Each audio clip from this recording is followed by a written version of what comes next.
خیریت دی ړومبې خو دا د دې داغ دپاره چې که نه وي دغه ښه جي اجازت مې مونږ چیک کولی شو دا ستاسو په غاښ باندې دلته چینجي معمولي شانتې لګېدلې دي دې ته کیریز وایي ټیک شو دا کیریز به مونږ ریموو کوو او بیا به تاسو له فلینګ کوو او بیا به دله کراون لګوو نو دا یو ماینر شان پروسیجر دی په دې به هارډلي ستاسو 15 to 20 منټس لګي او جی نو انشاءالله ستاسو دا داغ به هم لږ شي او ستاسو فلینګ به هم وشي او ښه مطمئن کار به ستاسو دلته وشي ډاکټر صاحب دلته کې تا سره دې یونټ کې څو کسه دي ما سره 2 کسان دي 2 ډاکټران یو مونږه یو د کراچۍ نه ګریجویټ شوی دی یو د پېښور نه زه خپله ګریجویټ شوی یم مونږ دلته کینو مازدیګر کې ایوننګ ټایم کې کینو 2 بجو نه مونږ د 7:30 8 بجو پورې ناست یو نو فرست ټایم کې 2 نورې ډاکټرانې دي نو هغوی کینی 9 نه 2 پورې کینی هغوی هغوی دغه ټایمنګ دی او تاسو دې نه علاوه بیا بل ځای کې چېرته پریکټس کوئ ما خپل الریډي پریکټس یې کړي دي او زه اسلام آباد نه کورسز کوم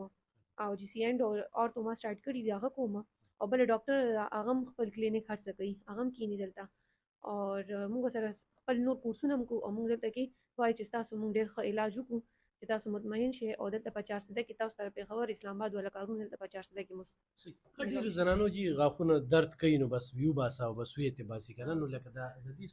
اصل کې دوی دلته چې کوم دي ټیکنیشنز هم زیاتره ناست دي که نه بس هغوی له چې لاړ شي نو هغوی ورته وایي چې بس ویې باسئ ځکه چې هغوی له پروسیجرز نور کلیر کټ نه ورځي نو بس هغوی چې کوم دي ډایرکټ وایي بس ویې باسئ موږ چې مریض راشي نو موږ له ایکس رې وکړو ایکس رې کې موږ وګورو چې دا وباسل ښه دي که نه دا بچ کېږي چې کله پورې بچ کېږي موږ غاښ بچ کړو او چې کوم غاښ ډېر خراب وي چینجني اور اخري جړلې یې پاتې او ختمېږي نو هغه موږ وباسو هغې نه پهله موږ کوشش کوو چې آر سی ټي د جړو علاج ولې وکړو او غاښ یې بچ کړو ځکه چې خپل غاښ وي که نه نو خپل غاښ ولې موږ کوشش کوو چې بچ کړو بل دلته ښه ډسکاونټ هم کېږي پیشنټ سره 20% 30% موږ ښه ډسکاونټ ورکوو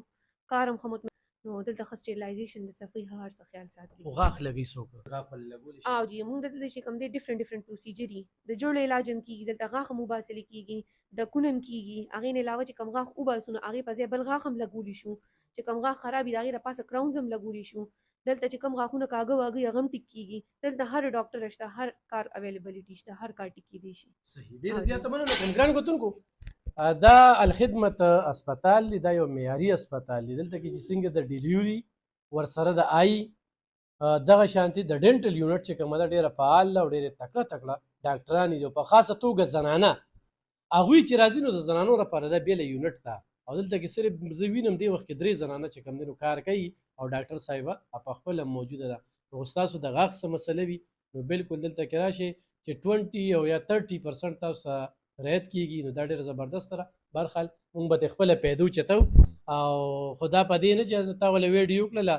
او په دې باندې غاښ کې کار کوي نه موږ خو داسې هم راشو خو دا ضروري وه چې ما تاسو ته خبرتیا درکړه بیا دا وخت میلاویږي نه چې زه بیا دې یونټ ته راځم نه به راځم الخدمت فاونډیشن کې ډېر مخکې راغلی وم بیا نوم راغلی نو نن درته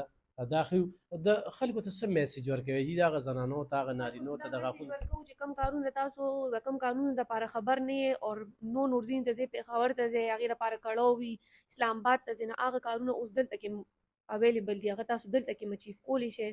او دویم دا خبره چې دلته ښه پردې کار کېږي د سړو دپاره خپل ځای دی د ښځو لپاره پردې خپل کار کېږي بل دلته داسې چې څه کور خلک دا چې هغوی وي چې زموږ کور والا لري میل سټاف کار نه کوي فیمیل لیکي نو دلته فیمیل هم اویلیبل دي خو ښکلی کار هم کېږي نو بس او باقي ډسکاونټ هم کېږي وي آی پي کار کېږي مطمئن کار کېږي صحیح ګران کتونکو به دغه ایزي خبره ده چې ته لرې ځې د وخت ځي یا د پیسو ځي یا بیا غټ غټ پیسونه نو ولې نه چې دلته کې راشي او په دې ګرانه کې په کمو پیسو باندې خپل ښه وي آی پي علاج وکړي نو ضرور راشئ مننه